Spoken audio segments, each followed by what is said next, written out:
Welcome to the Europe Conversation. My guest this week is Estonian Prime Minister Kristen Michal. Estonia is one of the biggest spenders on defence in the whole of NATO. He says everyone must increase their expenditure because, as he tells me, Putin needs war to stay in power. Kristen Michal, Prime Minister of Estonia, thank you very much for joining us on the Europe Conversation. Thank you. We've had such an intensive time of late. We had the NATO summit in The Hague, where we had Donald Trump arriving. And we also saw one of the most remarkable things I've heard him say at a press conference was actually quite alarming. He was asked, first of all, whether he saw Putin as a direct threat, an immediate threat. He described Putin as someone who was misguided. And then he was also asked whether he believed Putin had designs beyond Ukraine. And he said, possibly. What does that make you think coming from Estonia? To be honest, we know our neighbor. For Putin, it's all about being in power.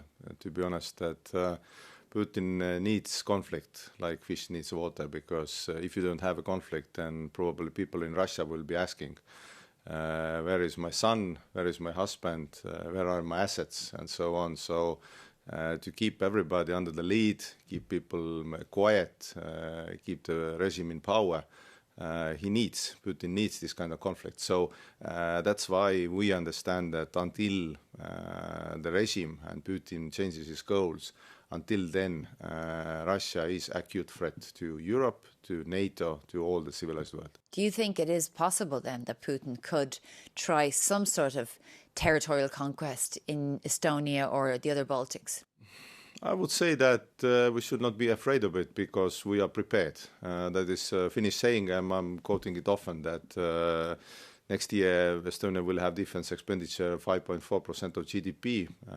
Last year we were in top 3 of NATO per GDP. So I would say that we are getting prepared, and as a member of European Union and as a member of NATO, which recently, a few days ago, committed to increasing defense expenditure, I would say that we feel strong with NATO and with European Union.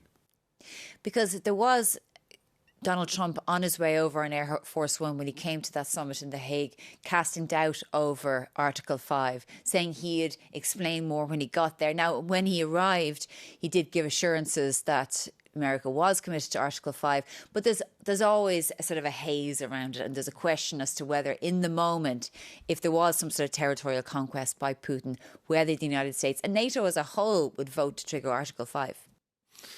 I would say that Trump's message in that room was quite clear, and also the same in the press conference afterwards. He said that seeing that everybody agreed not to please him, but just to increase the NATO's capability and also NATO's lethality, agreed to increase defense expenditure. And to be honest, going from 2% recommended level to 3.5 plus 1.5 is a huge step for everybody, to be frank. And as he saw that and said that his message is also that he's committed, as long as he's in office, the States is committed to NATO, and that's quite a clear message to NATO members that the United States is committed to NATO. When you look at Estonia, obviously you're top of the league when it comes to GDP spending on defence, over 5%, and probably that will go beyond that in the coming years. But then there are countries like Spain, for example, who say that's a problem for them, Slovakia as well. What do you say to those countries? I will say that it's not only the questions of kilometers, how far you are from Russia. It's also about recognizing that Europe works as a team, and NATO also, because NATO is only the strongest alliance because everybody contributes and everybody has certain capabilities to support each other, because though Estonia is small, but as you said, our defense expenditure will be more than 5% in GDP in military terms, not even the wide terms. It probably will be even more. So we can contribute in certain capabilities that others don't have. I know that other Baltics, other Nordic countries are increasing their defense expenditure. So as we protect the eastern flank, we expect our allies in other parts of the world to do the same. So, I mean, what's your reaction, I suppose, to the likes of Pedro Sanchez? I mean, do you feel a little bit let down? I would say that my expectations probably are, yes, that as I know that every country has their own questions, let's say, in domestic politics.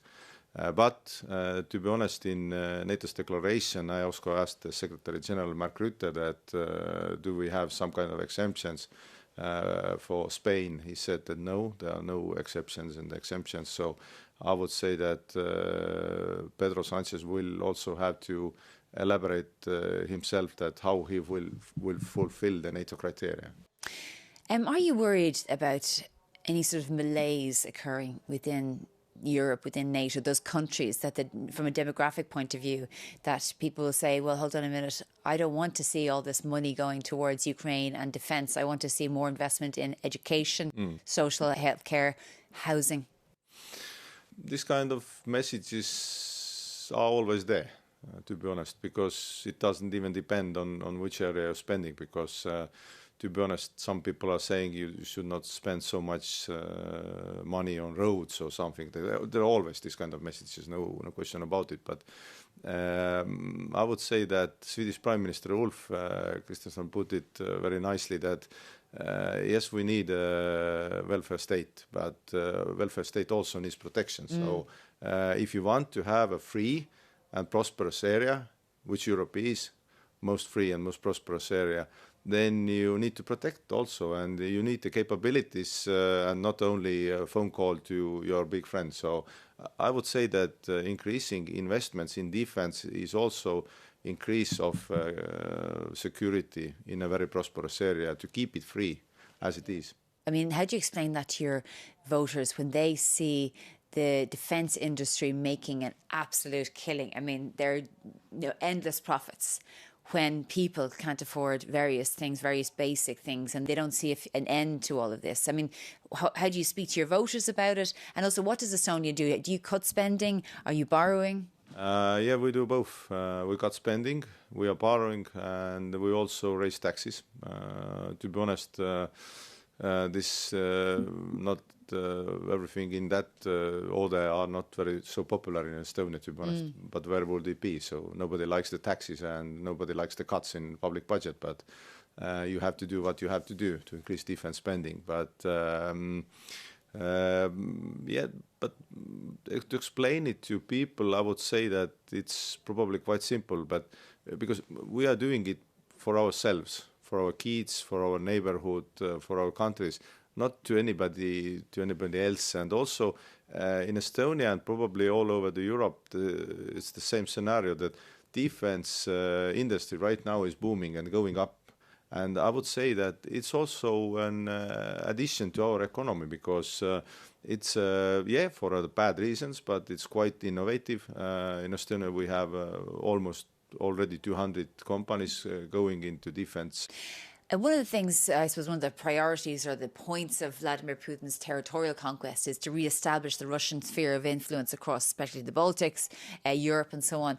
But in Estonia, the Russian language, for example, has been all but eliminated in terms of Russian-speaking schools and so on. Can you tell us a little bit about the action taken by Estonia to say, well, no longer will there be Russian influence in our country? Yes, we have been quite systematic, but same probably in other Baltic countries and all the other countries that have been influenced by Russia's actions, because we are quite vigilant. To be honest, for example, Estonia was the first country in the world that since 2007, it has been a very, very long time that we became under constant cyber attacks from Russia's side, from state-side criminal players. And for us, the only way to cope with Russia's this kind of influence, hybrid attacks and cyber attacks, is to increase our cyber capabilities, which are quite good, to be honest. And we have this kind of system also that the public sector is working with private sector in Estonia. But Russia has not decreased its attacks against us. So with the language, yeah, the same. We have this kind of reform going to Estonian schooling. And I would say that it should have been done 20 or 30 years ago, but we're doing it right now. There are small debates, but nothing major. And we also had an electoral reform saying that citizens who can vote for Putin, for example... so Russian people with a dual passport, is it? Yeah, Russian citizens cannot vote in local elections. Yeah. So that is a quite clear message that, let's say, half of Europe has done it already. So we are not in front even with that, Russian citizens do not participate in local matters.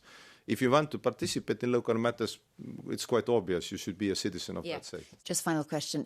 The EU has said that it's unacceptable the level of death in Gaza, the starvation, the number of civilians being killed, the attacks on hospitals, civilian infrastructure, lack of food and so on. What would you like to see the EU do in relation to Israel, international law, obviously notwithstanding the fact that hostages need to be released by Hamas? But what do you think the EU should do? The High Representative presented a review with the Israel compliance, and we also delegated her this question that she will have a set of possible means for the next meeting that will be the European steps, because it was also a very emotional debate, as you said, that everybody wants to have a peaceful and diplomatic solution. But what do you think the EU should do? I mean, it's, as we've seen, the language is pretty extreme, a graveyard for children and so on. What do you think the EU should actually do about it? What the EU is doing and probably will do is trying to use its influence on Israel as much as possible to achieve diplomatic results and to achieve peace. But at the same time, as you pointed out, that hostages also need to go home. Okay, Christian Michel, Prime Minister of Estonia, thank you very much for joining us on the Europe Conversation. Thank you.